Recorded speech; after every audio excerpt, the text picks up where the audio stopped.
Hi, I'm Alicia Luque, and welcome back to The Progressive Voice. In this 4-part episode, we are going to be talking about education in NEPA. We will break down how education is funded, the needs of our students and staff, and how you can gain a full understanding of what needs to be done in order to make our education system in the greater NEPA area thrive.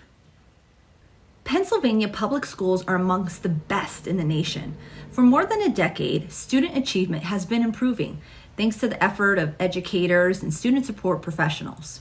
However, certain elected officials and special interests in Harrisburg are focused solely on defunding public education, forcing school districts to eliminate programs and raise taxes. Instead of investing in our kids getting back in the classroom, they have used the pandemic as an excuse to further defund education in a state that already ranks 46th in education funding. This decrease in funding is especially unfair to districts with senior and lower income residents, and has been only made worse by the COVID-19 pandemic. The finalized $40.8 billion state budget includes yet another high amount being spent on K-12 education in Pennsylvania. But according to a recent analysis here in NEPA, some of our local school districts are among the most underfunded by the state.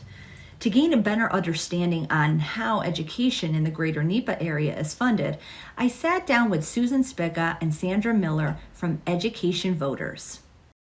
Welcome to The Progressive Voice. Thanks so much for being on the show today. Tell us who you are and what you do. So I'm Susan Spica. I'm the Executive Director of Education Voters of Pennsylvania.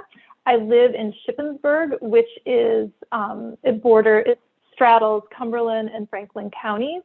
And I got into this work back in 2011 when Governor Corbett had proposed a $1.2 billion cut in education funding for public schools. I was a parent, and a bunch of parents in our community came together. We went to our school board meeting and we asked our school board please not cut funding and opportunities from our kids. And we learned during that meeting that, in fact, when the state cuts funding, that the school board has to deal with the consequences, and that if our district was going to lose $1 million in state funding, that we were going to see $1 million in cuts in our local school district. And so a group of parents came together and we said, what would we do if we had to raise all this money at the local level? We would have a bake sale.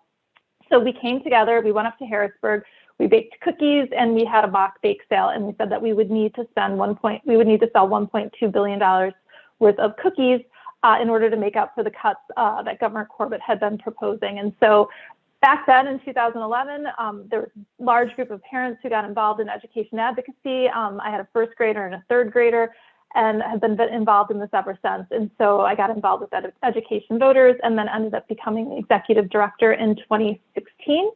And Education Voters is a statewide organization that works to empower parents and community members with knowledge, both about the policies and the things that are happening in Harrisburg, and then gives them the tools they need to do advocacy in their own communities.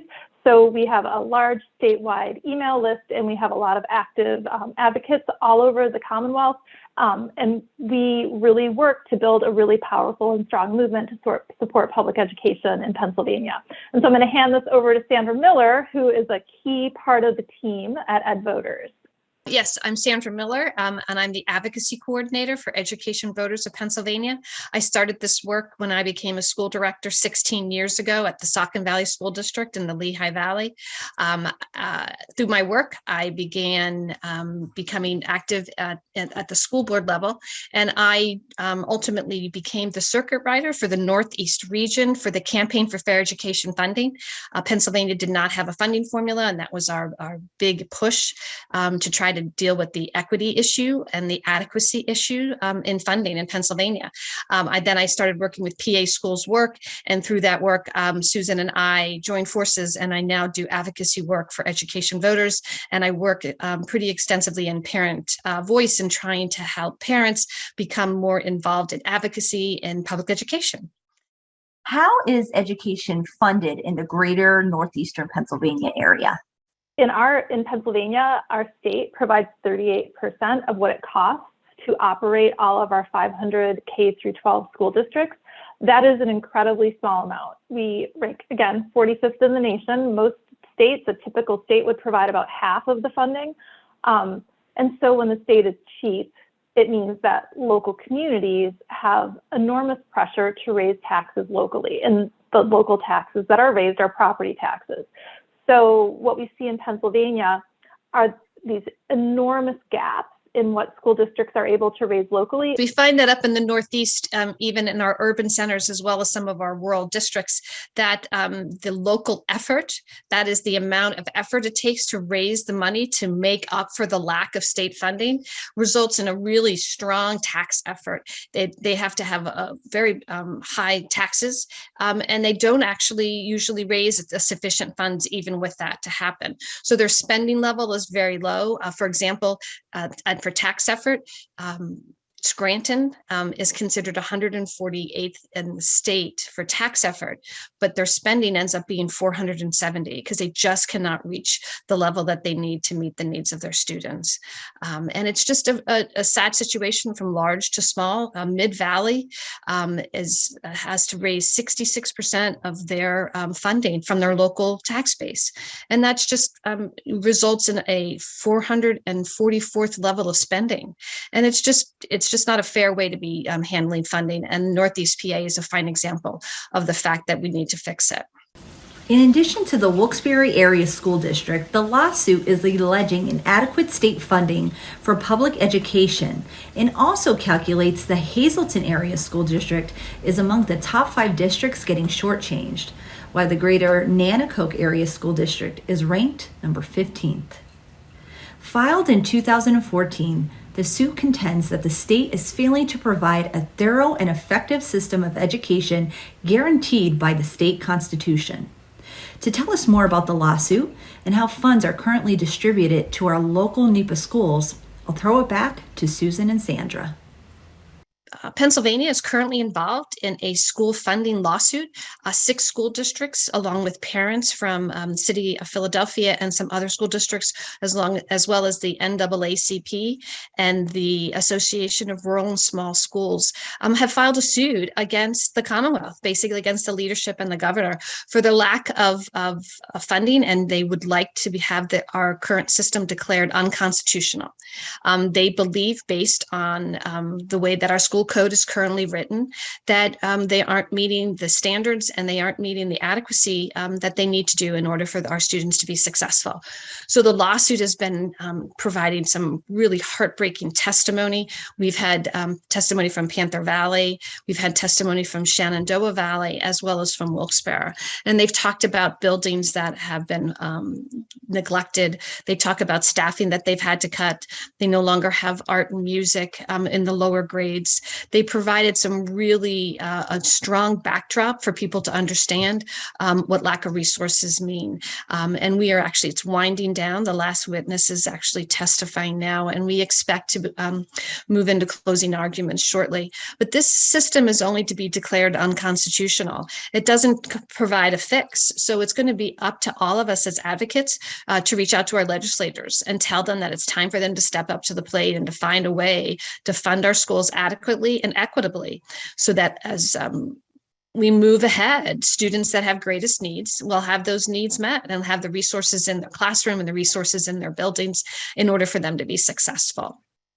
One of the things the school funding lawsuit has done is it has just lifted the lid off of what it means to be in an underfunded school district and shined a light onto the conditions that students are learning in a way that's never happened before. And it is jarring, it is heartbreaking.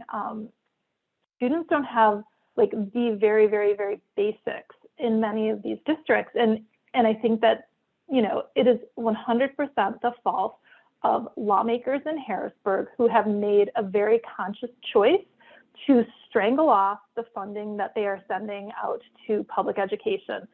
Every year, for the past 7 budgets, and now this is our 8th budget, Governor Wolf has proposed a very robust proposal for public education, one that would send a lot of resources to districts to help them be able to give students what they need. And every year, the legislature says, we're not going to do that.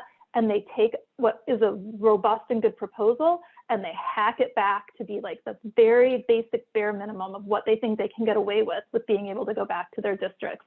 And, you know, it's unacceptable. And I think until we as a state or Commonwealth and in every corner of the Commonwealth recognize that the problems in our school districts with resources are the direct result of the choices that some lawmakers in Harrisburg are making, we're not going to change the system. So we really need to, especially as we kind of like look at elections coming up, I think we need to make education be the top issue, and the top issue in the terms of like, what are the resources that you're going to support for our kids in our public schools? You know, and we need to get back to that core message. There's a lot of other stuff going on at school board meetings right now. I think a lot of this messaging about resources has been hijacked in different directions when it comes to COVID and masks and, you know, people who don't want students to learn about the civil rights movement.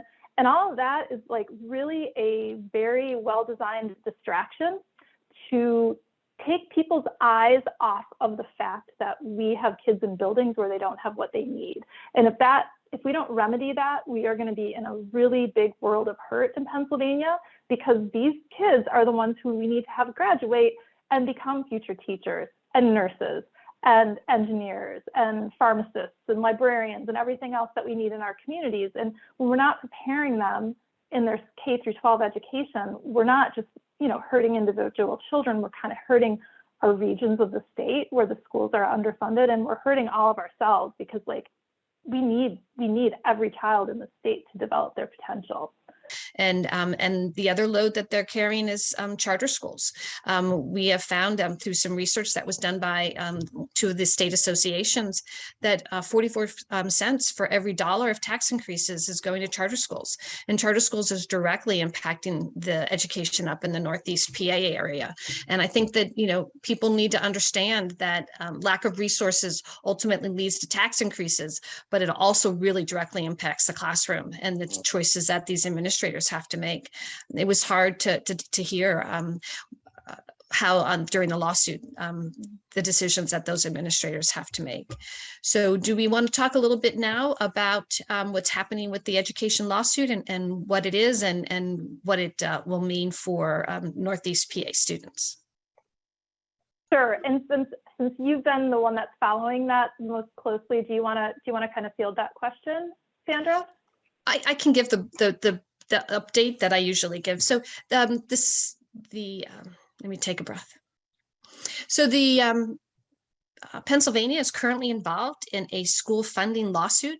6 school districts, along with parents from City of Philadelphia and some other school districts, as well as the NAACP and the Association of Rural and Small Schools, have filed a suit against the Commonwealth, basically against the leadership and the governor, for the lack of funding, and they would like to have our current system declared unconstitutional.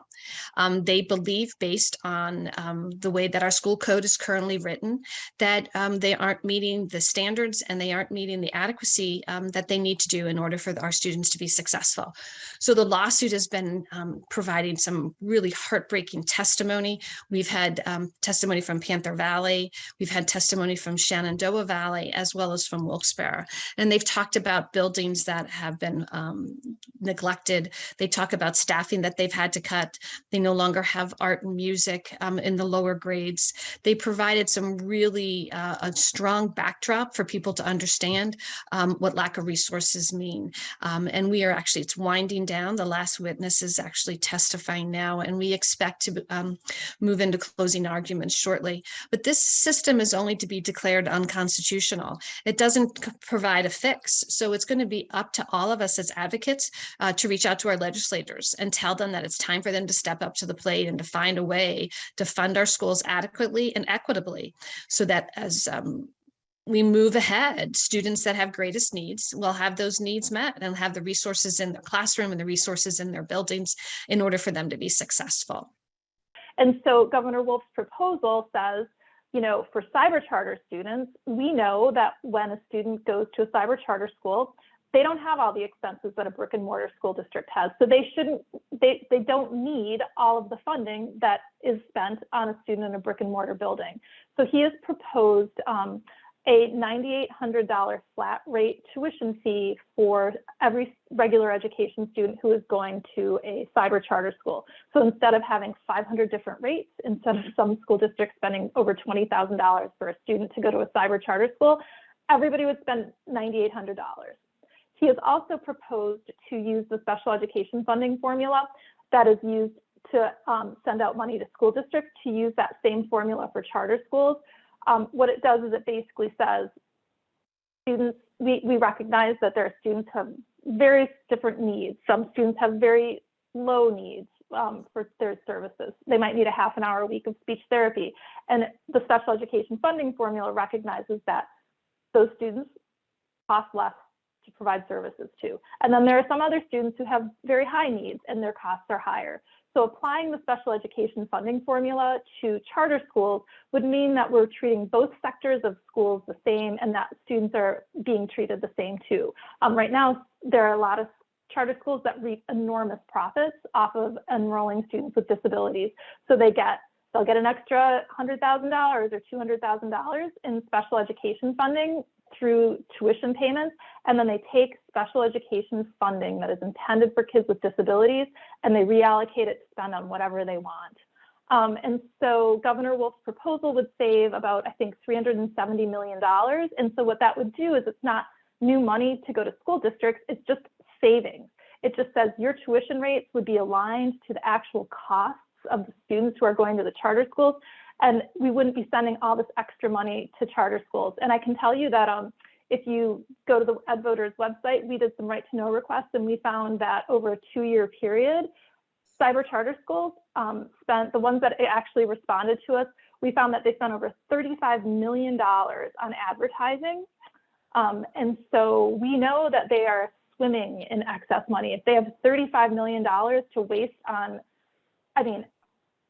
advertising like, $31,000 for Irazuka blasters, unbelievable amounts of money they've wasted. We need to just align the payments so money's actually being spent educating kids. So that is a really important thing. And on our website, we have fact sheets under resources, and you can click on school district fact sheets, and you can find how much your school district would save if these charter school reforms are enacted. So we've got 500 fact sheets, and you can see what it would look like for your district. And we also list your lawmakers so that you can contact them to ask them to support charter school reform. We also probably should point out that there's been issues with the lack of funding for special education as well. We have a large gap on what actually is being needed, and then what actually the state has provided. We have some really interesting information. When we have $2 billion of increased special education expenditures, and the state has put in less than $200 million towards that expenditures over the same 10 years. That has to come from somewhere. So the local school districts really have to carry that load. And the other load that they're carrying is charter schools. We have found through some research that was done by 2 of the state associations that 44 cents for every dollar of tax increases is going to charter schools. And charter schools is directly impacting the education up in the Northeast PA area. And I think that, people need to understand that lack of resources ultimately leads to tax increases, but it also really directly impacts the classroom and the choices that these administrators have to make. It was hard to hear how during the lawsuit, the decisions that those administrators have to make. How can we better fund our schools? First, we need to increase the level of funding that's coming from the state. So as we said, there's a gap of $4.6 billion between what school districts are spending and what they need to be able to have the resources students need to meet state standards. So the first thing that needs to happen is we need a large investment in public schools. And so Governor Wolf this year in his budget has proposed a $1.5 billion increase in basic education funding in funding that would go to our school districts. So we need the increase. And then secondly, we need this funding to go to the school districts that need it the most. And that is where our basic education or fair funding formula comes into play. So back in 2015-16, Pennsylvania enacted a new formula. A lot of people hear it called the fair funding formula, also called the basic education funding formula. And it takes this formula drives money to districts based on school district factors and based on student factors. So it calculates the need of a school district based on like how many students are in poverty. We know that students who live in poverty require additional resources. So they get the calculation in the formula drives additional dollars to school districts that have large numbers of students in poverty, for example, or for English language learners, or for school districts that have an enormous property tax effort where they are taxing themselves at a very high rate. That is all rewarded in this formula. And so we need these dollars to go out through that formula in order to reach the districts that need it the most. And within Governor Wolf's budget, he is proposing $1.25 billion to go through the formula to all 500 districts. And then, I don't know if you can see it back there, but we have a level up supplement, which is designed to drive dollars through the formula, but to the 100 school districts in Pennsylvania that are the poorest, that have the greatest needs, unmet needs for their students. So he's proposing a $300 million supplement to also go through the formula to these 100 school districts, to be able to take the school districts that are at the bottom and accelerate funding to lift them up so that they can finally get a chance to, have the resources that they need for their kids. So I'll pass it over to Sandra. Susan spoke a little bit about the funding formula, and one of the questions that we were asked was, how is it decided who gets the funding? And based on the fact that the new funding formula is in place, but only 15% of the money that we get from the state goes through the formula. The formula targets school districts that have concentrated poverty. That's poverty in your community that exceeds 30%. It also focuses on English language learners, and those are two really strong components for the districts up in the Northeast. And we need more money to go through that formula. Right now, it's on a base year of 2015. And those school districts that have had growth or any change in their demographics, which many of you are aware in the Northeast that has happened, these districts aren't getting their fair amount of funding. And then if we use more money through the formula and we use it more aggressively, it really will direct dollars to the schools that need it in the Northeast. Thank you both, Susan and Sandra. As we just explained, the way our schools are funded needs to be fixed. Having school districts raise their own funds leads to higher taxes and unfulfilled students and staff. Stop right there. It's time for a yellow flag segment. At the Progressive Voice, our yellow flag segments are dedicated to helping spot any misinformation or false choices. Everyone complains about property taxes being too high because of funding public education. But the state could fully fund education throughout Pennsylvania. People want to better our schools, but not pay higher taxes. The truth is, they could have both if the state fully funds education. Our NEPA students deserve better. They deserve schools that are thriving in an environment where they are learning and do not lack any resource. To show support, advocate, and get the latest updates on the school funding lawsuit, visit edvoterspa.org. We are just getting started on our education needs in the greater NEPA area.